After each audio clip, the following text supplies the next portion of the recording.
Denise Carter and the wallet that changed everything. The bell above the bakery door jingled, and Denise Carter wiped flour from her hands onto her apron, forcing a smile she didn't feel. It was 6 in the morning, the sky outside still a bruised shade of purple, and she had exactly $6 to her name. Not $6 in her purse and more in the bank. $6, period. That was what stood between her and an empty refrigerator, between her and another night of pretending she wasn't hungry so her son wouldn't worry.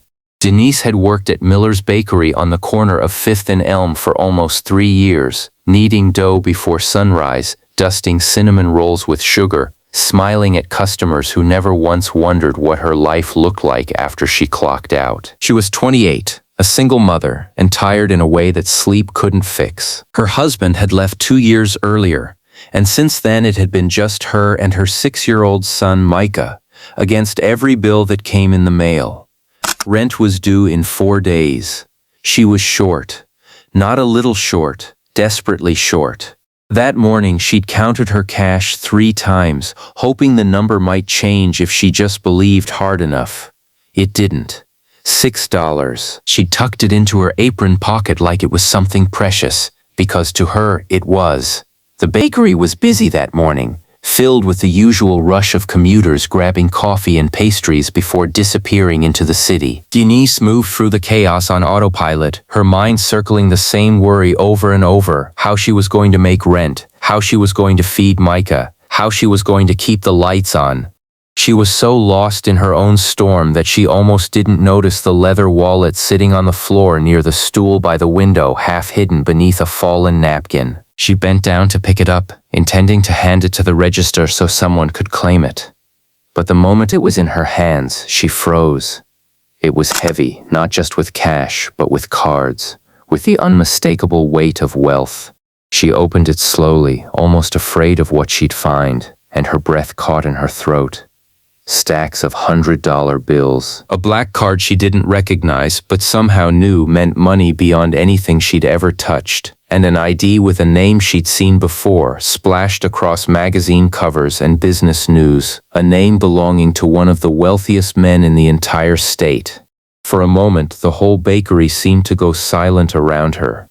Denise's hands trembled. $6. That's what she had. And here, in her palms, was more money than she'd see in years, maybe her entire life.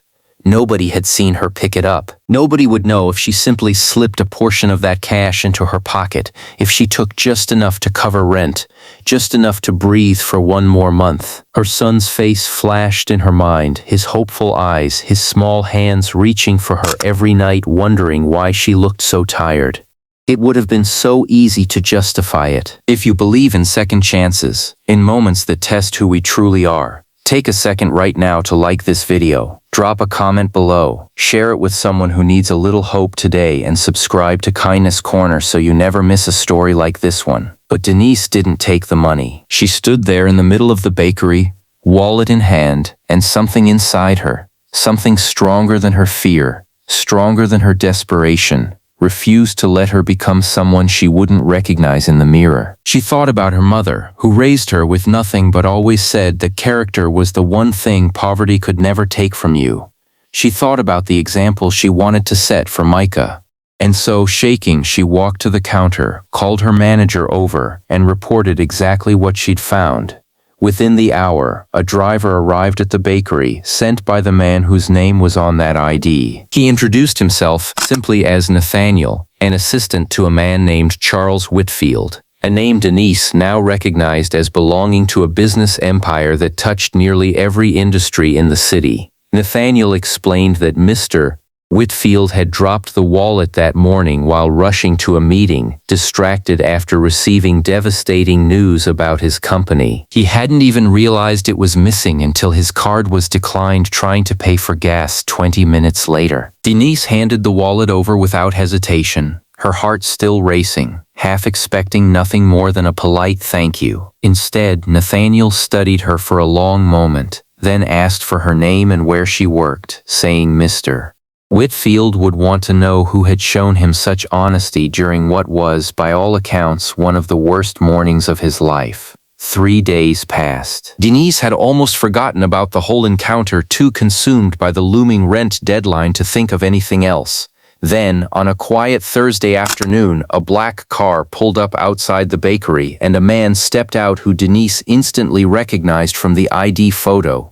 Charles Whitfield walked in himself this time, not sending an assistant, and asked to speak with her directly. He told her that her honesty had reached him at a moment when he'd nearly lost faith in people entirely. That week he'd been betrayed by a business partner who'd stolen from him, lied to his face, and left him questioning who he could trust. And then a bakery worker, a woman who by his own admission had far less than he did, had returned his wallet without taking a single dollar. He said it reminded him of something he'd forgotten in the chase for more money and more power, that real wealth was measured in character, not currency.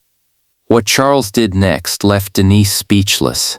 He didn't simply offer her a reward, though he insisted on one. He offered her a position overseeing community outreach for one of his charitable foundations, a job with a stable salary, benefits, and the kind of security she had never once dared to imagine for herself and her son. He told her that people with her integrity were rare, and that rare things deserved to be invested in, not overlooked. Denise cried in front of him, right there in the bakery, 3 years of exhaustion and fear finally breaking free. She thought of Micah, of the birthday parties she'd had to skip, the night she went without dinner so he wouldn't have to. She thought of how close she'd come to taking that money, and how grateful she was that she hadn't.